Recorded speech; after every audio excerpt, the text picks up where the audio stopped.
before and after, makita nyo yung before, puro siya electrical tape, hindi maayos ang wiring.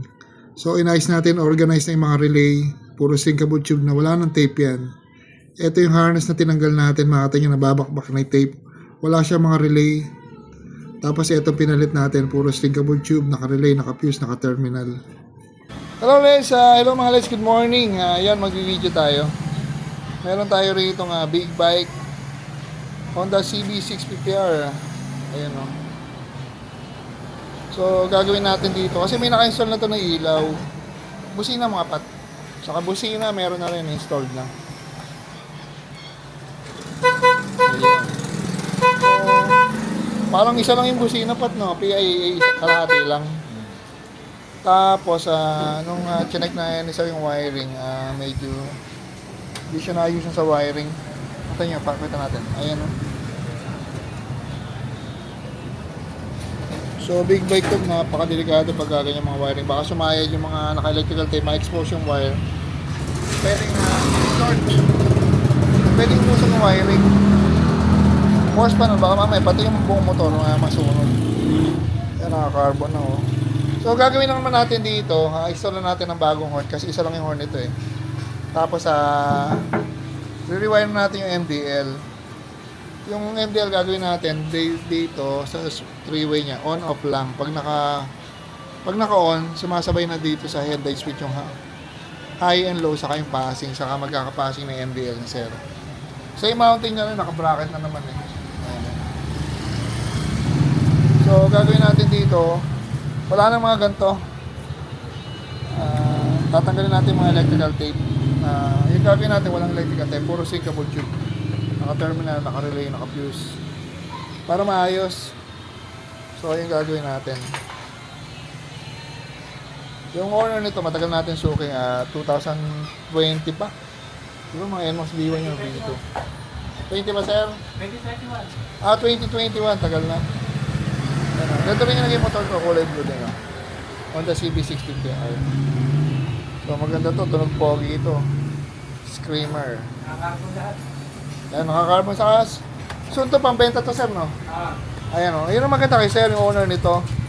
Hindi to pangari, pambenta to. Pero yung mga wiring yung nakita niya kailangan ayusin. Papaayos muna niya bago niya ibenta para hindi kakakabaka ba yung new owner kung sakali. Kasi naman, puro tape, oh. Ayusin natin yan. Tama dyan na sa akin yan. Kinakapanan ni Pat yung wiring kasi magtatap tayo sa high na para sumasabay dun sa headlight ng MDL, sumasabay sa high at saka sa passing. So yan, gagawin natin yung harness nito.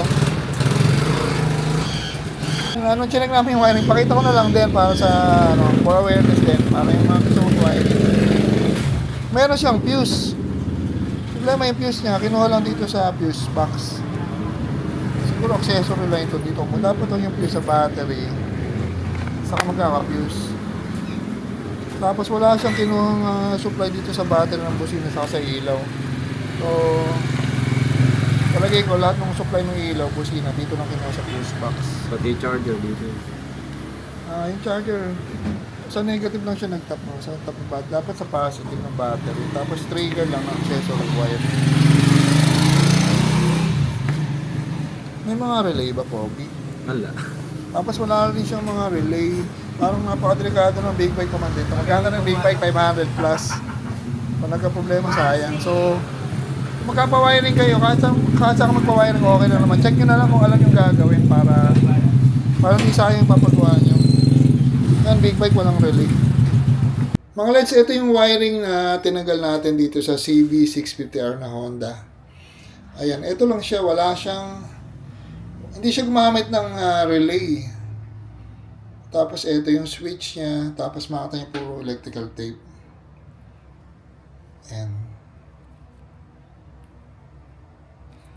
So, kung mag-i-install kayo ng mga accessory like horn, like MDL, mga ilaw, dapat meron talagang relay para maayos yung kabit niya saka maliwanag saka malakas yung busina. Kasi yung nag-drive sa relay galing sa battery. Tapos trigger lang ng accessory wire. So ito yung dating wiring, puro electrical tape. Walang relay. Tapos yung fuse box nakatap sa accessory, hindi sa battery. So, doon pa lang medyo kinukulang na yung power ng accessory nyo. Kaya siya mahina. Tapos ito, ayan, mga naka-electrical tape, natatanggal na iba. So, ganyan ang electrical tape katagalan na yan, no?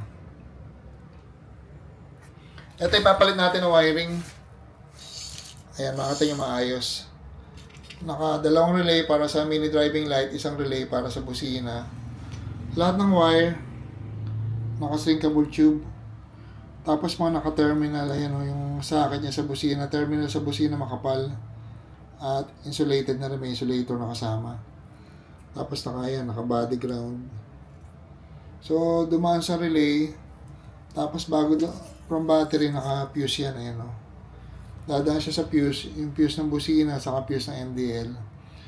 Tapos yung balas, mga naka-bullet terminal, para kung in case na masira yung ilaw nyo, gusto yung palitan o mag-break yung ilaw, hugutin nyo lang to, lalagyan nyo ng bagong terminal yung ilaw nyo. Saksak lang, dito yan. Ayan, dito sa mga ganito, ayan o. Sasaksak nyo lang dito. Pati yung 3-way switch, naka-bullet terminal. Para ganun din, saksak lang, makapagpalit na kayo. So, pagka ito in-install nyo sa motor nyo, scooter man yan or big bike, or 4 wheels, matatanggal nyo ulit to, in case na gusto nyo benta yung motor nyo, nang walang nasira dun sa stock wiring ng sasakyan nyo. Kaya sinasabi natin na under warranty pa rin, kasi matatanggal nyo to nang walang natalupan dun. Unlike na may mga tinatalupan, tinitape, wala na siyang electrical warranty. So, ayan. Pag kinabit nyo ito, plug and play lang, no cutting, no splicing, no electrical tape. Makukuha nyo rin ito ng buo, ganyan-ganyan. So, ganito tayo mag-wiring. Quality. Ano, lahat ng wire niyan bago. Tapos color-coded yan, kaya pag kami mag-repair ng wiring, alam na namin kasi may color coding nga. Yan, ganyan po kami mag-wiring sa motor at sa sasakyan. Yan, plug and play lang yan. Yan, demo na natin itong Honda CB650R. Na-rewire na natin yung busina saka yung ilaw. So, yung busina kanina, isa lang tumutunog. Saka isa lang talaga yung nakakabit. Yung busina natin kay Pat. Yan, okay na. Ganyan yung normal na tunog ng PIAA. Tapos yung ginawa natin sa MDL, nakasabay sa headlight switch. Kaya nagka-passing, sumasabay din sa high. Hindi nga, Pat. Ayan o. So, lahat ng ginawa natin dito, pinalitan natin ng wiring ng no cutting, no splicing, no electrical tape. Kaya maayos na yung wiring nito. Ganda. Wala na mga tape. Ayaw mo pa-video, sir? Ayaw talaga pa-video na sa nahiya eh. So, yung, eto pakita natin. Ganda, malinis. Maayos na kanina. Kasi mga tape dito, inayos mo. Ito. Kanina may mga tape dito, pinayos na rin natin para maayos na. So, lahat ng wiring nito dumaan sa fuse, kaya in case na magka-problema, pupuntok lang yung fuse. So, ayan, punta na tayo rito. Honda CB650R. Ayan, ang ganda ng tunog nito. So, ito lang yan. Pakita ulit natin.